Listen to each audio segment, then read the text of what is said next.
Imagine standing at the entrance of a narrow passage cut into a limestone cliff in southern Egypt. The air coming out of it is stale. It has not circulated in 3,000 years. Ahead of you, the passage descends at a steep angle into total darkness. The walls are covered in faded pigment, traces of painted figures and hieroglyphs that were last seen by human eyes during the reign of the pharaohs. At the bottom, a burial chamber, sealed, undisturbed. The rubble that blocked the doorway was placed there deliberately, sometime around 1400 BC, and no one has moved it since, until now. A team of archaeologists clears the final stones, aims a light through the gap, and for the first time in over 3 millennia, photons enter a room that was designed to remain in darkness forever.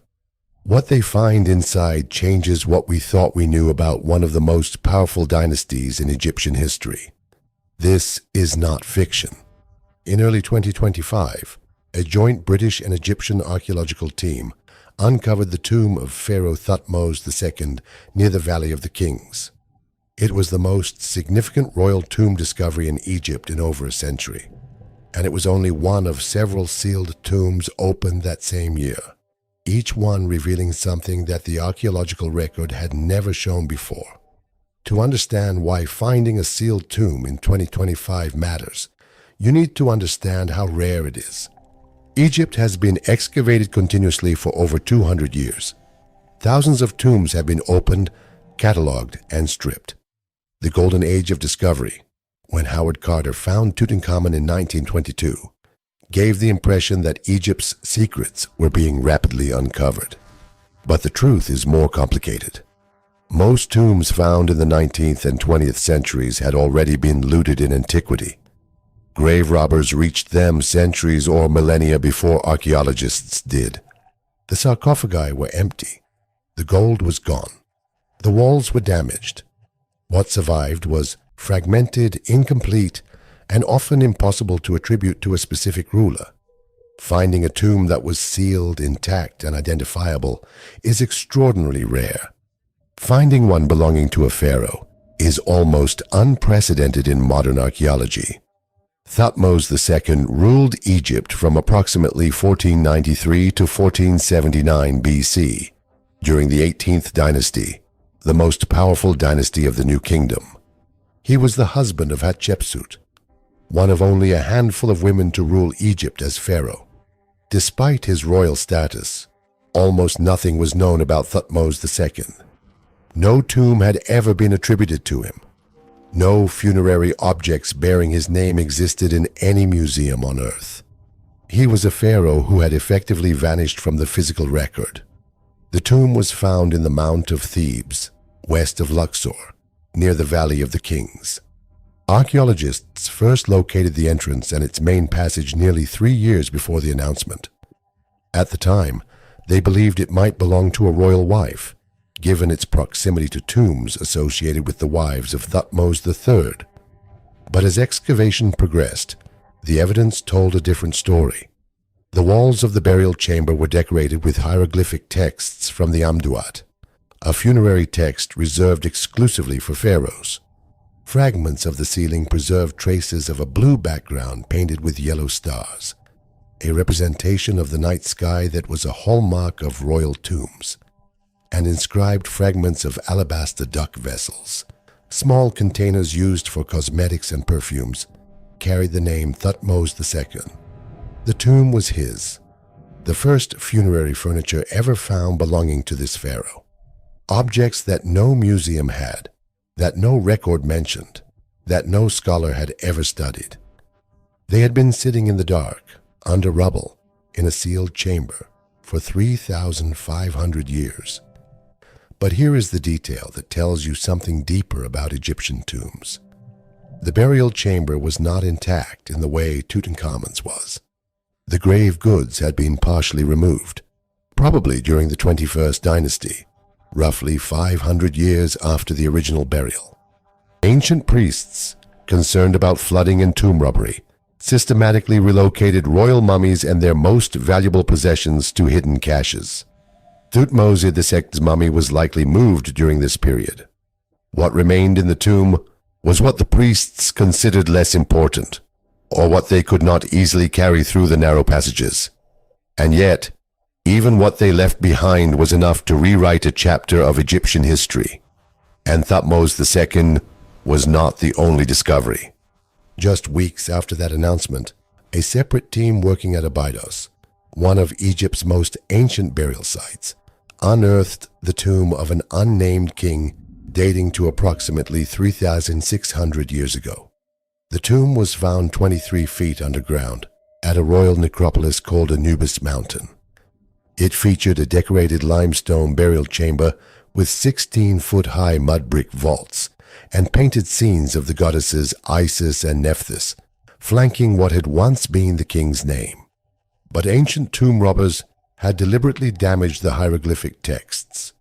The name was destroyed. The king's identity was erased.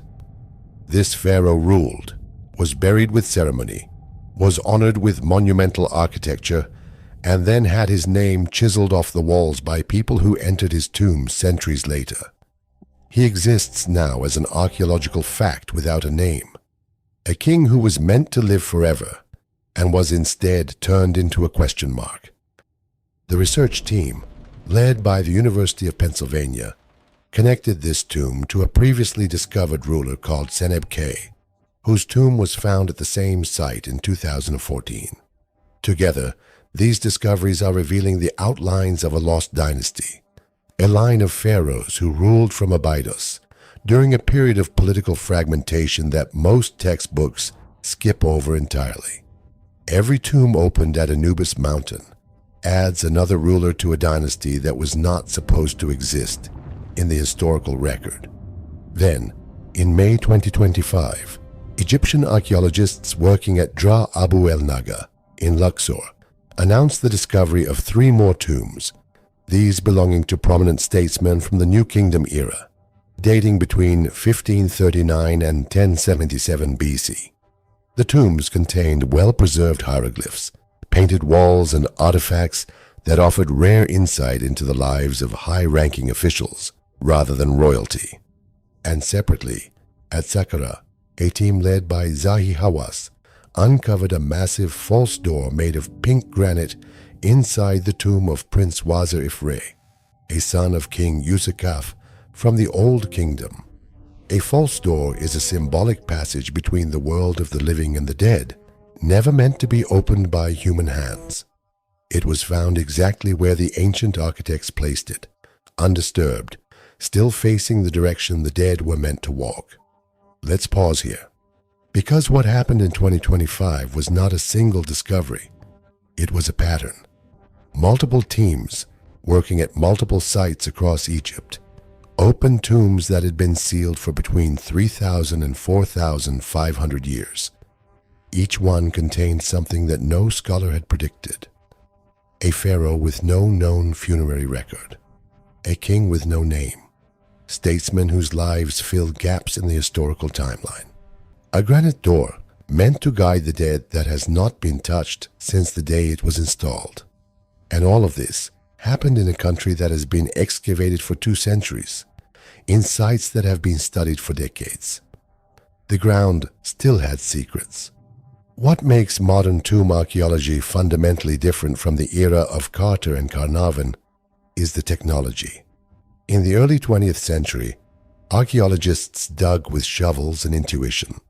Today, they use remote sensing to map underground structures before a single grain of sand is moved. Magnetometry reveals anomalies in the Earth's magnetic field caused by buried walls and voids.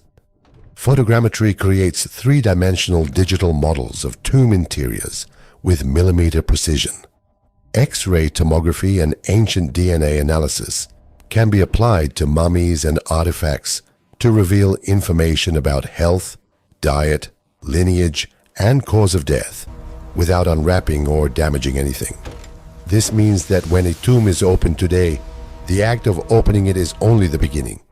The real excavation happens in laboratories, under microscopes, inside mass spectrometers, and across databases that cross-reference every inscription, every pottery shard, every chemical trace with thousands of other finds.